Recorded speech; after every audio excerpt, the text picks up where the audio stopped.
I just got counted in by Seb in the German way. And I don't even know what that means, Seb. What is the German way?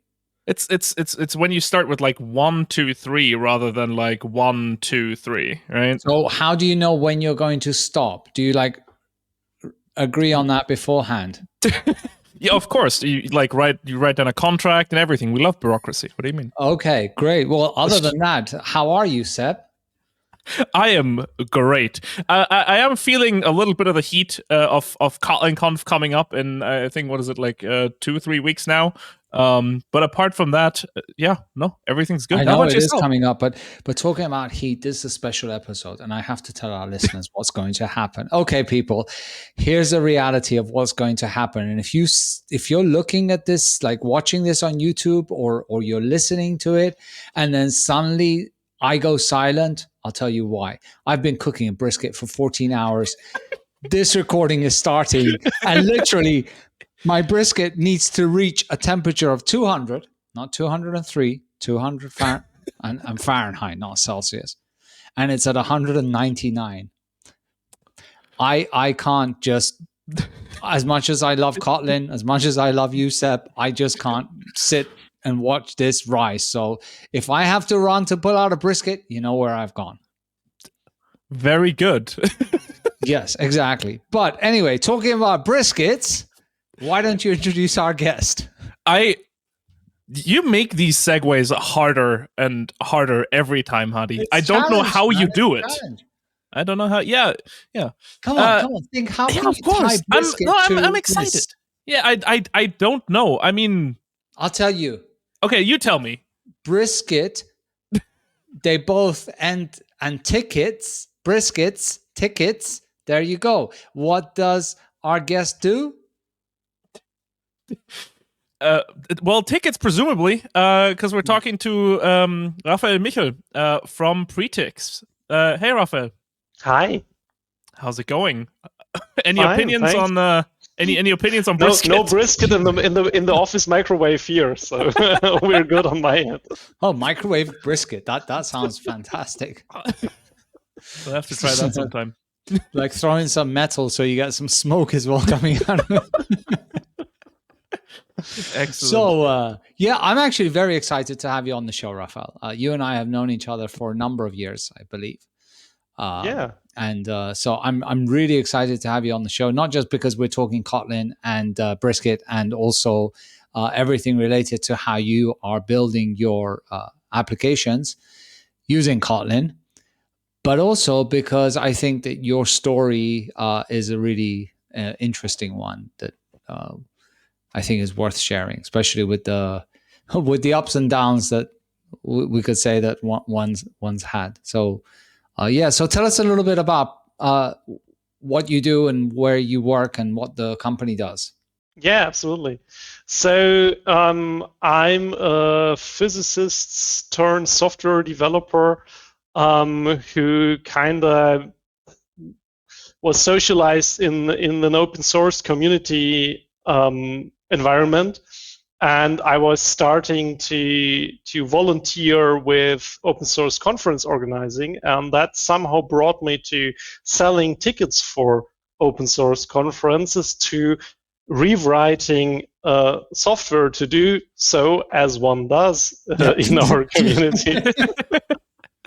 So I had this idea. I was still a student, and I was about to write a small online ticketing system for the open source conference we've been running. And 10 years later, I'm still doing the same thing, because I'm still not done with adding in all that one might need in such a system.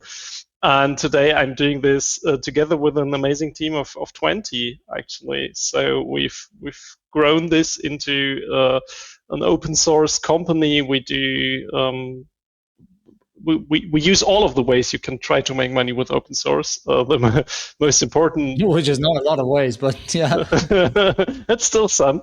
But we basically offer the software as a service solution because most of our clients either don't have the technical expertise or just not the time to deal with whatever open source and running software and services. So what we do is we provide them with a turnkey solution for all that.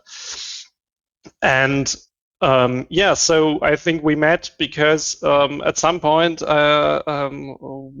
we asked you, or I asked you, if that wouldn't be something interesting for KotlinConf, because I stumbled over KotlinConf, and so for a number of years, I think since 2019.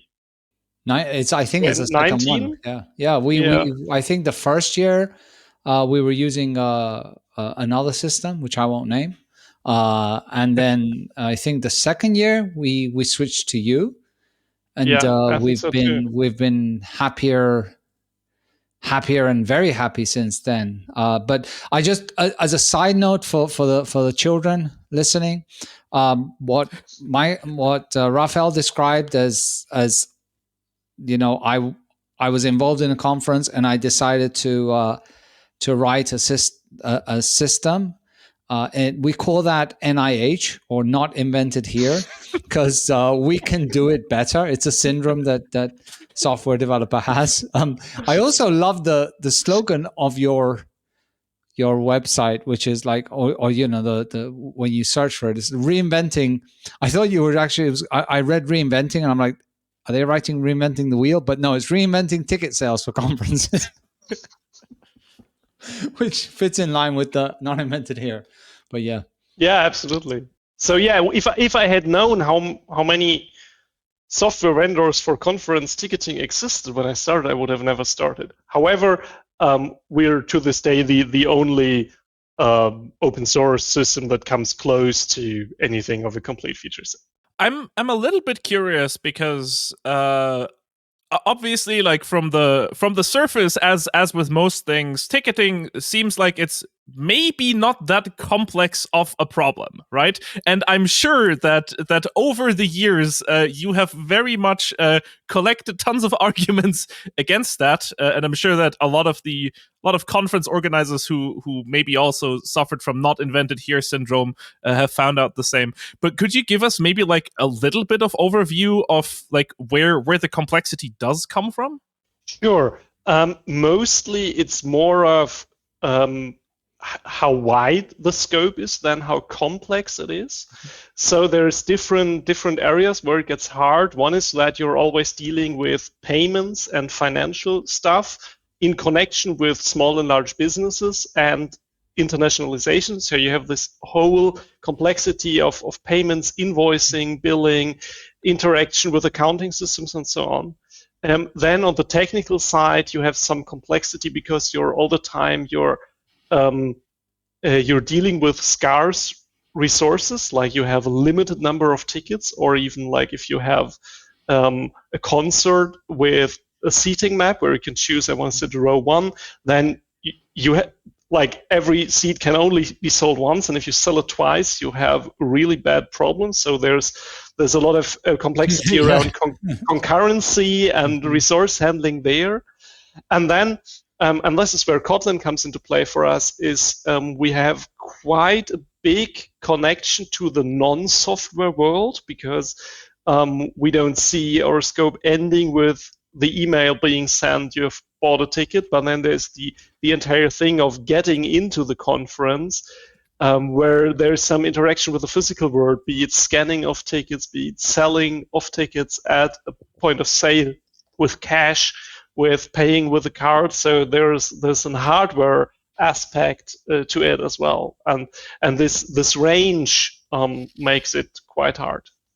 You're making this as an open source project, and I guess that as you did more and more, you kind of started to wonder, like, or let me rephrase, did you start to realize that the complexities of having to deal with taxes and all of the business sides is where you can start to potentially sell this as a service and start making money out of it?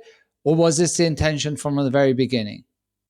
It was kind of the intention from the very beginning, because what I've seen is in volunteer communities with the not invented here syndrome is that usually somebody builds something and then the projects die because there's no energy to keep it up after a few years, and then technical debt grows in, and so on and so on. So from the very beginning, in this project, my intention was, if I'm going to do this again, I'm going to do it in a way that is useful for as many people as possible, so I can come up with a way to keep the project going and not lose motivation for it. So that was kind of intentional, but of course, many of the steps after that were not something you could plan in advance, or like I didn't have a business plan with a 3-year goal and everything. I just wanted to know. I just knew. I think your brisket. Okay. I'm just gonna keep talking, right? Yeah. Go. Yeah. Ask the next question.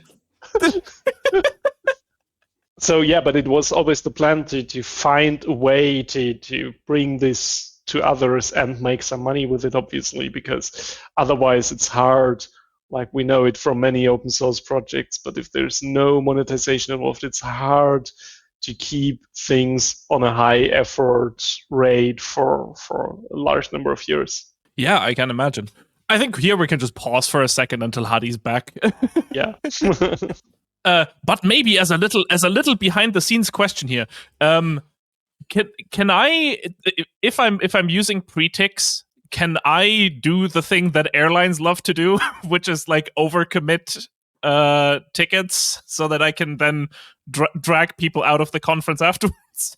So basically, yes, you can set your limit to whatever you want, and it sometimes even is a good idea to set a little bit higher than your venue capacity, because you will always have a no-show rate, especially for free events, but for paid events also. Like there will be a number of Kotlin Conf attendees who can't make it because they're sick or whatever. So a little bit of overbooking can make sense, but then usually if they all show up, you let them all in, because it's usually not that tight as with airline seats. There's no extra capacity for 2 more people. I thought you were going for dynamic pricing. I mean, let's with demand. Yeah, let's go with that one. No, we not demand based. It's not something we offer right now. All right. You know what? In a way, I feel like that actually makes it more consumer friendly. Okay, people, I'm back. Although I put a second probe in and the temperature was completely way off. But anyway, it is what does that mean for the brisket? What does it mean? That means that it may be undercooked still, but doesn't matter. So what action did you take? Did you course correct? Is it still in the smoker now, or did you take it out? I left it Okay. out. I can't do this more than one time. So just a little microwave brisket in the end, it'll be fine. Exactly. Just throw it in there. But you actually put it in a cooler, and it continues to cook for a number of hours, right? Because of the heat. Oh. Anyway, okay. Right. Where were we? Cool. Sorry about Wonderful. That. One of the obvious questions I have here is, if I go to the GitHub for Pretix, yes, and I go to the main repository, I see a lot of Python and some JavaScript and so on. But I think the title of this show is Talking Kotlin. So no, we changed it. It's not Talking Python. Wow, we're adaptive. Yeah. So what gives? What's the story? So I already mentioned, like, we have this connection to the physical world, as I like to call it, and this all started out with Android apps for scanning tickets, later for selling tickets. So this is where Kotlin came into our environment. Because at some point we switched the Android development from Java to Kotlin, and after we started to have this entire chunk of business logic implemented in Java and Kotlin, we started trying to see how we can reuse that code and that logic elsewhere. So these days, not counting our iOS app, which we do have, everything else that we do on hardware is built in Kotlin. That includes our Android apps as well as our Windows and Linux desktop app for ticket scanning. It also includes our server component for attaching like automated turnstiles to our system, and it will soon include our ticket vending machine, which we're going to be launching later this year, because that's a whole different story. Over the course of the pandemic, we moved beyond from only selling tickets for conferences to basically anything where you pay to get in, which includes public swimming pools or amusement parks or whatever. So these have kind of different requirements, and we're building, like we're already integrating with turnstiles where you can scan your ticket yourself and then the door opens. But we're also about to launch a ticket vending machine, like at the tram station, but for the amusement park entrance where you can buy your ticket at the machine. And that whole ecosystem is Kotlin based. That's actually really, really cool that you mentioned this, because when I talked about the ups and downs, people might be wondering what we were talking about, and I was specifically talking about the pandemic, right? Because I remember, we did our first conference with you. I think it was in 2019. We were repeating it for 2020. We had nearly sold out. Then the pandemic hit. You were absolutely amazing and generous, and we reached a great agreement for us and for our customers, and thank you for that. But how did this hit you, and what did you like? How did you manage to pivot and get into turnstiles? It's been a crazy few years. So obviously, when the pandemic hit, we started to get scared because all of our regular customer base no longer had a viable business. Yeah. So, and there was, of course, two ways to deal with that: helping them keep the business viable and finding new customers. And we tried to do both. So, on the one hand, we launched a product for online conferences. So we built a second smaller product that is about video streaming and video calling and all that and we've been able to move a few of our conference clients to that platform and do their hybrid or digital conference during the pandemic with them. And on the other hand, we try to see if with what we know and what we can do, there's other types of customers that we can help. And the thing that happened is that when like mid-2020, when the first lockdown in Germany was over and some institutions like museums and zoos were allowed to open up again, they were opened up with very strict restrictions. They needed to know exactly who they were letting in, how many people per day. They needed to be able to verify later then that they are tested or vaccinated or something. So there was an entire sector of the culture and amusement industry in Germany which suddenly had to invest in digital tooling because otherwise they wouldn't have been able to reopen. And for us, the biggest win on this point is that at this point we won the contract for doing the ticketing for all of Berlin's public swimming pools, who switched to an online-only strategy. Like you could only get into a public pool for 2 years with an online ticket through us in Berlin. And that's Europe's biggest pool operator company. So that was financially and also it was very visible to everybody in Berlin because everybody wanted to go to the pool and also to other institutions across the country and the continent. So it kind of ended up being more of a push for us than a problem. But it's only materialized after a few months in. Yeah, literally, I was going to ask, how did you manage to suddenly, go and sell your services to public swimming pools? But you answered, you just decided to enter a bid to win the deal. But did you have the software actually that did it at that point? Surprisingly, because they needed something completely new for that sector. They needed that you can choose, I want to go swimming between 9 and 11, and only 600 people can go swimming between 9 and 11, and then the entire thing will be cleaned, and then the next, and that's something all of the swimming pool software vendors couldn't do. We could, but we could because scarcity was our thing before, and time slots was something that we've done before. And of course, there's lots of things in the swimming pool world that we still can't do, like getting a ticket that also opens up a locker where you can put your stuff in. That's entire different kind of complexity. But for the moment, we had what they needed.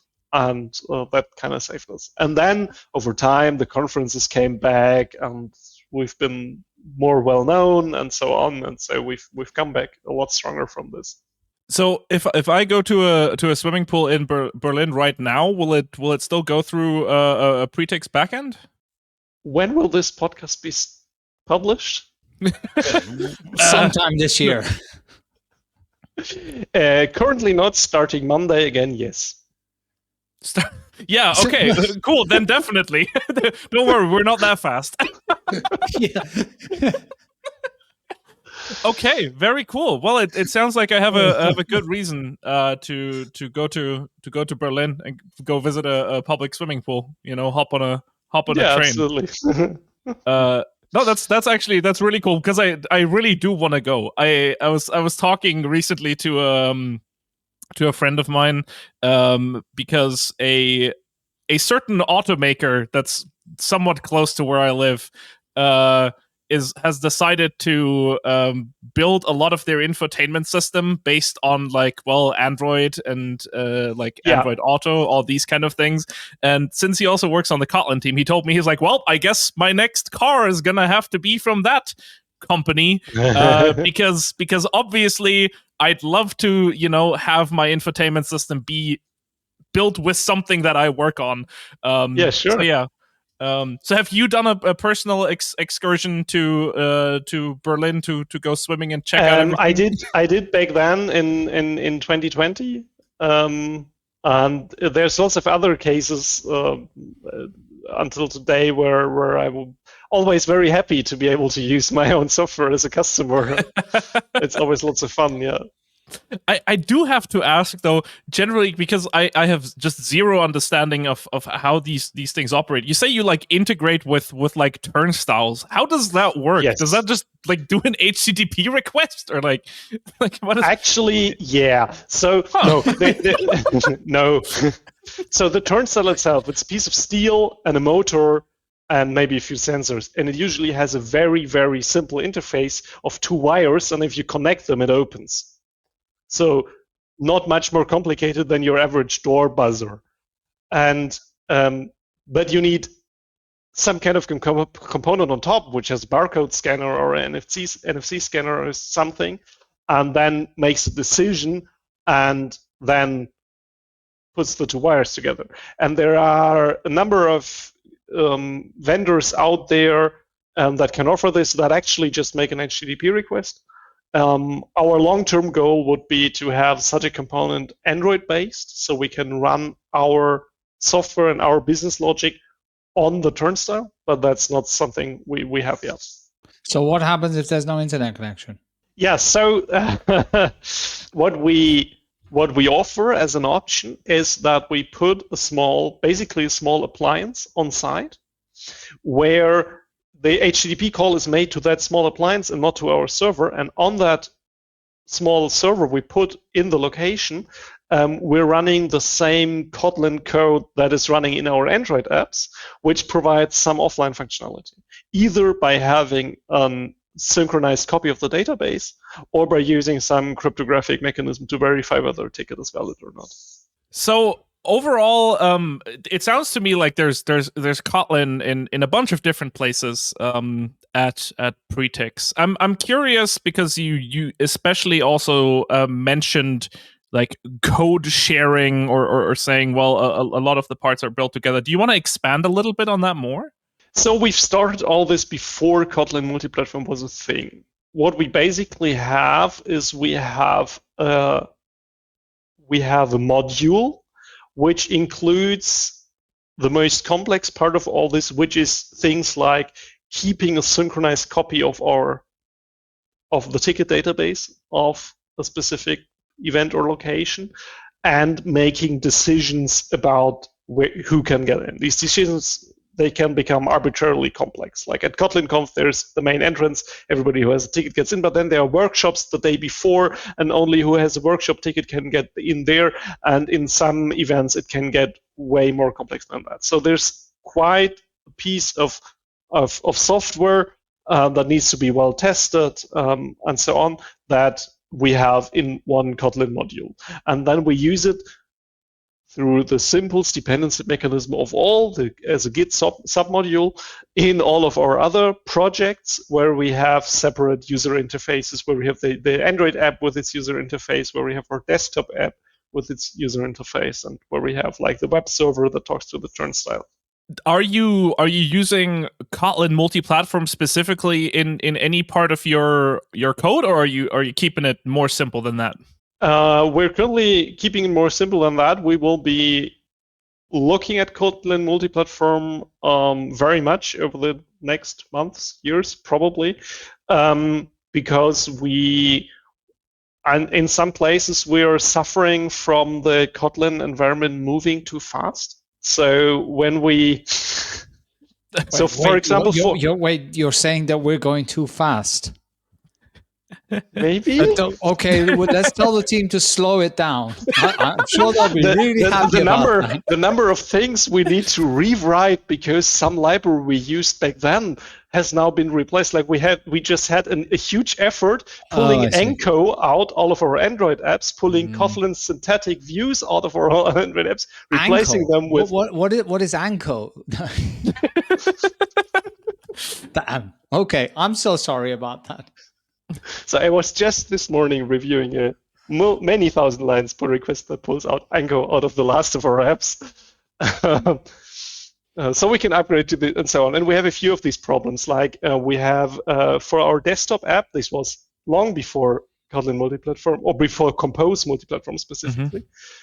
We've used Tornado FX, which is DSL on Java FX. And it's unmaintained for many years now, and it kind of runs on Java 11 still, but we're going to need to rewrite the whole thing. And we're worried about how many of these rewrite cycles we still need to go through. I think you should generally be safe now. And I think the lesson learned here is don't ever use anything called Tornado, because it will just leave everything completely in destruction. Thank you, Hadi, for that joke. The thing that we still have before us, next to the Tornado FX rewrite, is that we needed a database abstraction layer that worked on Android and on the JVM, and we use Requery. I'm not sure if you've ever heard of it. Yeah, I've heard of Requery, yeah. It's lovely, but it's also unmaintained for 5 years now. These bloody open source people, what's wrong with them? And there's no can't they all sell room tickets? multi-platform yet. Well, by the time this episode comes out, we'll see. So yeah, we're currently looking into a huge project of moving this all to SQL Delight, which seems lovely, but is very much of a different layer of abstraction. But overall, you could say that you're happy with your Kotlin multi-platform experience, right? Yes. I mean, granted, and I completely... It's a young ecosystem. Yeah, like the risks are there, with anything that is evolving. Absolutely. And a lot of the stuff, of course, as Sebastian mentioned, the main repository still is heavily Python. Are you considering migrating some of that, or that's going to remain? No, that's gonna for the server. Like we've had some experience now with server-side Kotlin in this turnstile component, and also like our ticket vending machine, because building desktop UIs is still a mess in Kotlin as well as in any other language. We're going with a web-based UI there, so we're running a web server, a Kotlin-based web server on that machine, and then having the UI and a web framework with a WebSocket connection for state handling.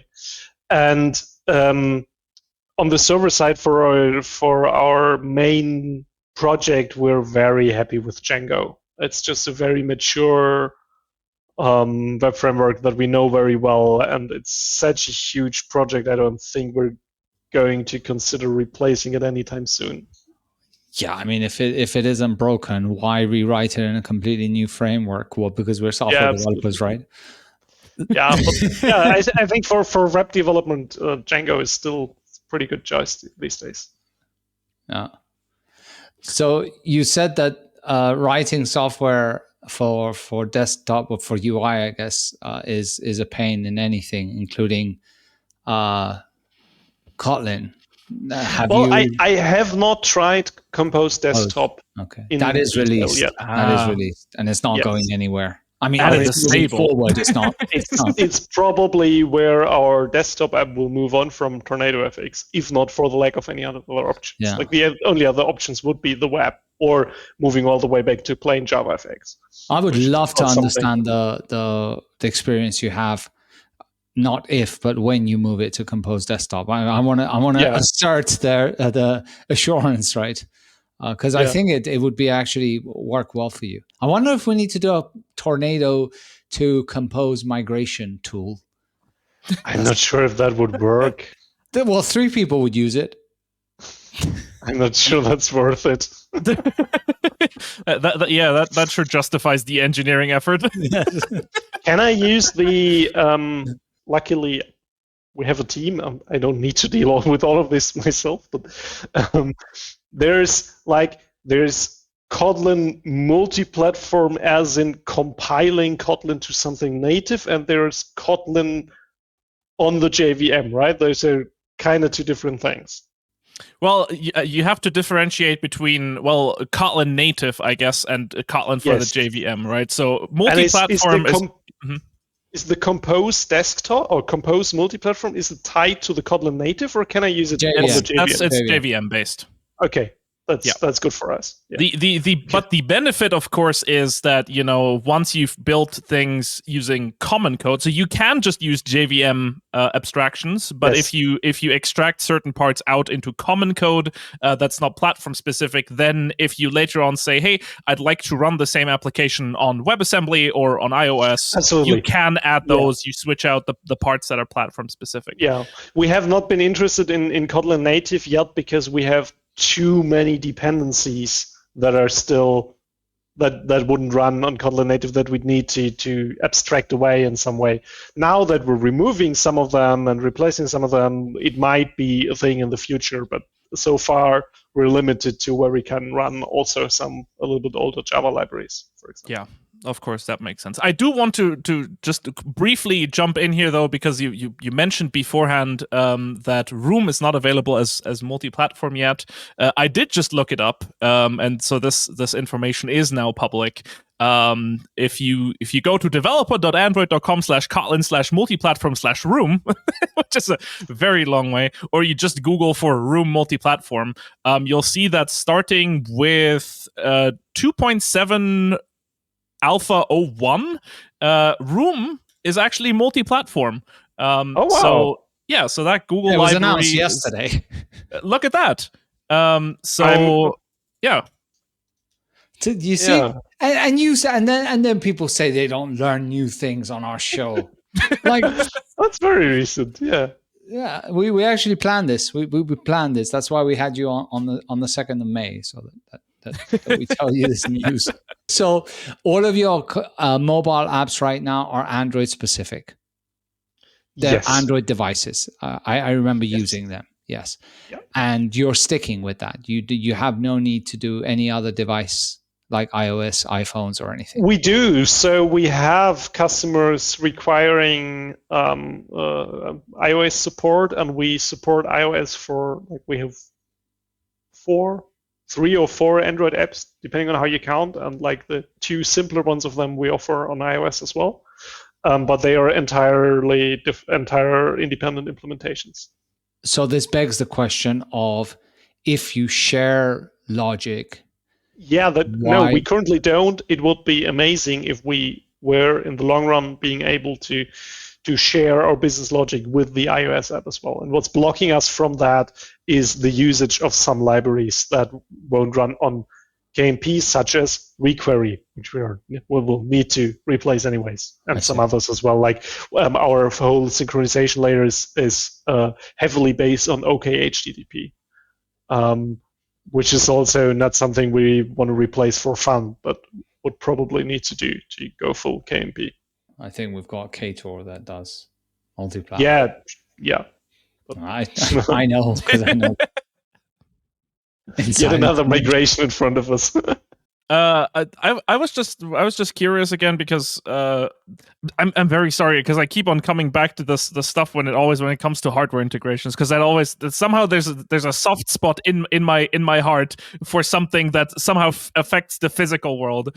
I was talking to a buddy of mine, and they were working on the system that essentially curates shopping baskets for like a delivery supermarket, which is like essentially a huge robotic machine. And I'm always in awe with these kind of machines. I can give a recommendation though. Yes. Even if it's fun dealing with hardware, it's a bad idea if you're building a remote company, because hardware is hard to work on in a remote team. That I can imagine. How does that actually work for you? We have a small office here with a small portion of the team, but it's often a limitation of what we can do.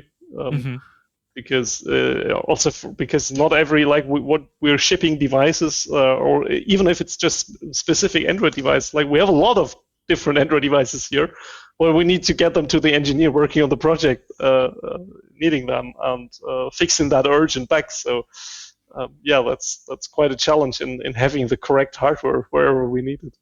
So, for example, I think one of the things that's also, I guess, a hardware integration is the whole like labeling system, like everything integrated there. How does that work? Is that also like, does that just integrate with Android, or how are you building that part? So you mean when we're handing out badges or name tags at the for example. events? Yes. Okay.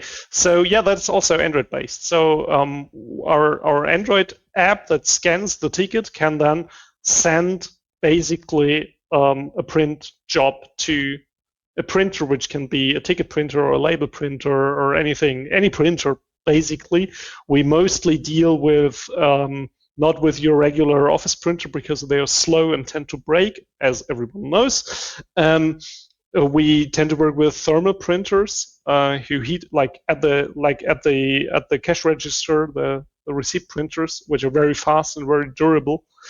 And those printers, so we talk to them through network, USB, Bluetooth, or whatever else. So, oh my! And they usually speak some ASCII-based protocol from the 90s, where you can give them what to print.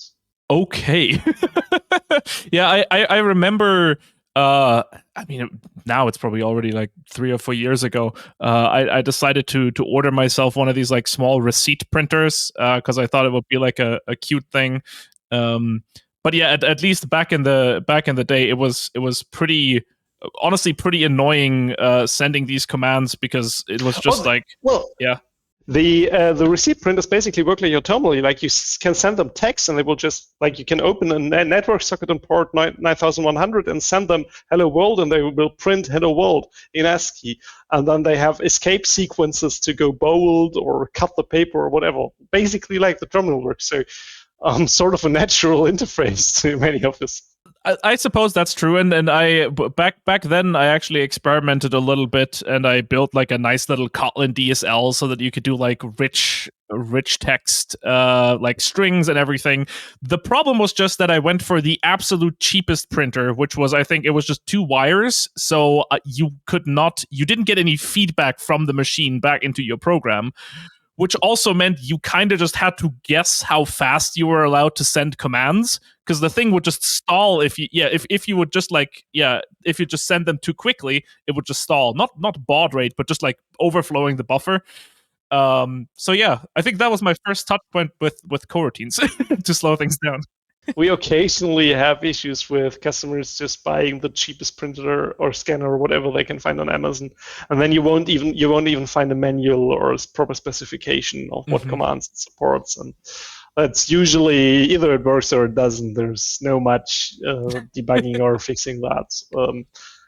So if anybody's looking for a receipt printer, buy a brand name product. It's worth it.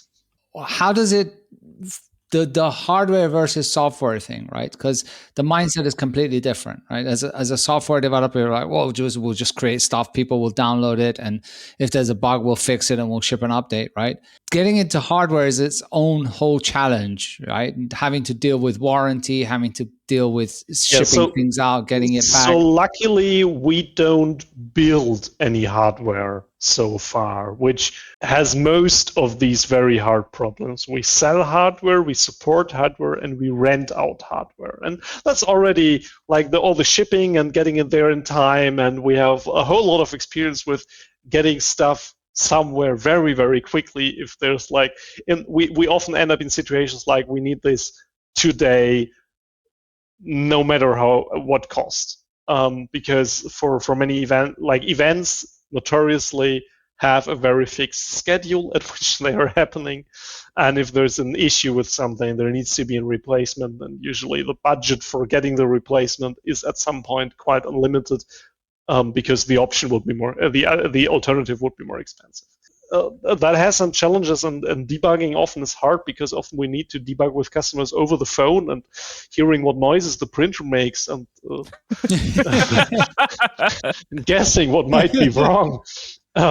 So that's a whole challenge for support. And from the software development side, the challenge is due to the fact that so much of our software of our Kotlin or of our Android apps interacts with hardware in some way.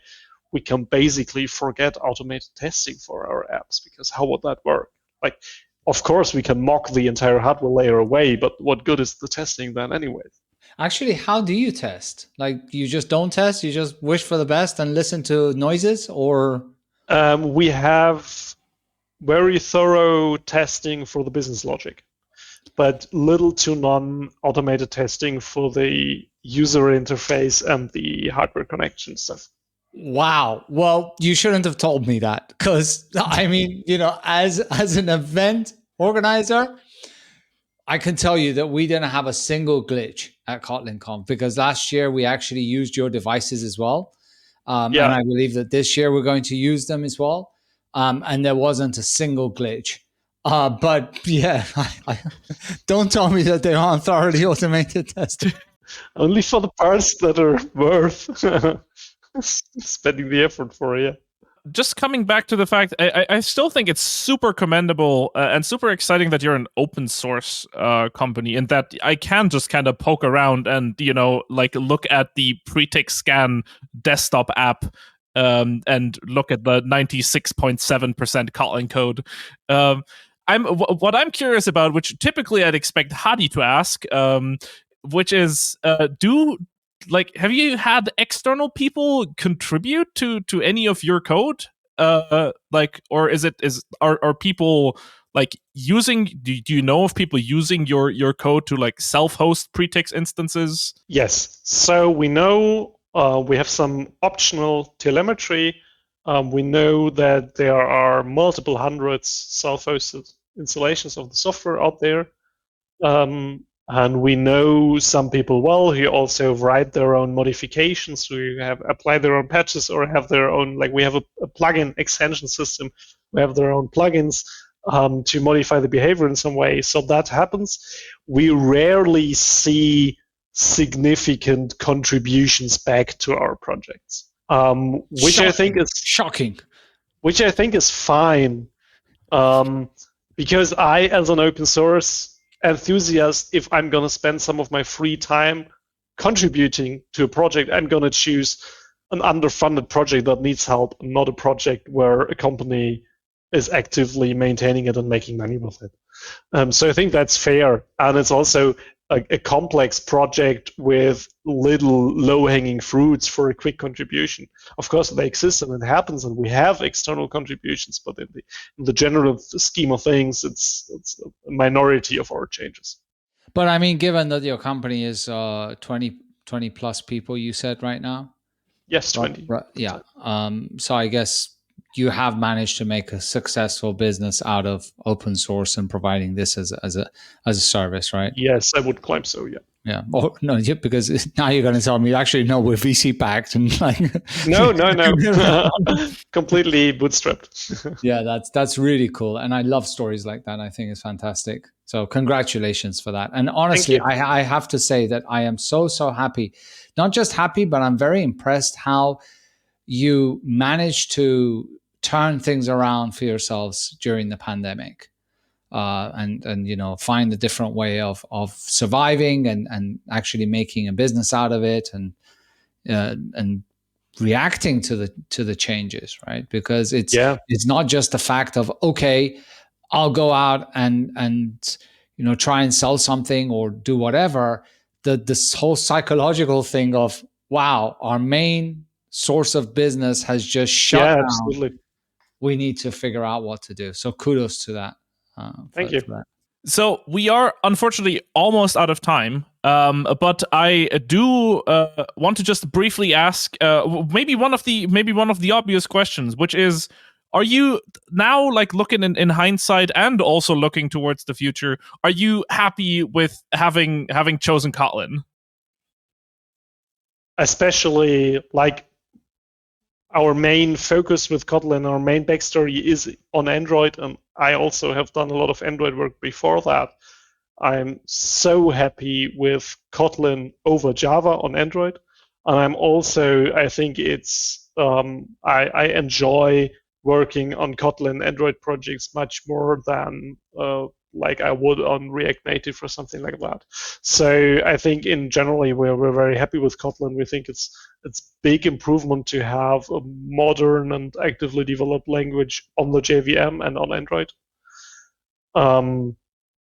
Yeah, and it only gets better if the multi-platform story for me is a little bit, my feeling is a little bit, okay, that's all very nice. I'm going to look at it again in 3 to 5 years and see how stable it is then, and then I'm going to love it very much. No, the 3 to 5 years have passed. Like, start are look passed? at it now. Really? Okay. Yes. Okay. Right? Seriously. Like, in fact, at Kotlin Conf, we're going to be announcing some very, very, very large customers that have actually adopted KMP. Yeah, definitely. Now is the time. Like, if you want to get into it, now is the time to get into it. 100% guaranteed. Otherwise, we will. I promise you that we will give you. I've got you on video with that, so that's fine. Yeah. Look, Raphael. Look, here's how I see it. You adopt KMP. We'll make sure that Kotlin Conf continues to use Pretix. You scratch my back, I'll scratch your back, kind of thing. We will absolutely move the desktop app from Tornado FX to KMP because or to Jetpack Compose probably. Yeah. And again, before we finish, real big shout out to you folks, honestly, because just the other day, a colleague of mine that also runs events pings me and says, the Pretix folks are awesome. They're like so fast in responding to technical support, so great in helping. And for anyone listening to this, that you're running an event, don't even think about it. You use them, because use their service, not them. Because thank you very much. They're awesome. And we'll see you or one of your colleagues at Kotlin Conf, right, this year? Yes, one of our, like, we try to use the synergy, like, you booked us to provide you support on site, and we're sending one of our Kotlin developers, so he can be at Kotlin Conf, so that's a win-win. Win-win situation, yeah. Well, thanks again for coming on the show. Yeah, thank you for inviting me. Apologies to all our listeners for my interruptions in regards to the brisket, but it did happen. I don't know if we'll cut it out or not, but Hadi I don't know either. To the brisket. Okay, wonderful. Yeah, then thanks everybody for tuning in. As usual, you probably, if you listen to these episodes all the way to the end, I doubt that you need a reminder to interact with all the weird buttons and press the subscriptions and, leave the comments about your opinions on Hadi's brisket. But of course, if you haven't done that, now would be a great time. Apart from that, it was, I think, a wonderful episode. We've learned a lot today. I've learned a lot today. And we, of course, hope that we will catch you in a future episode of Talking Kotlin. So thanks, everybody, and see you soon. Take care. Bye-bye.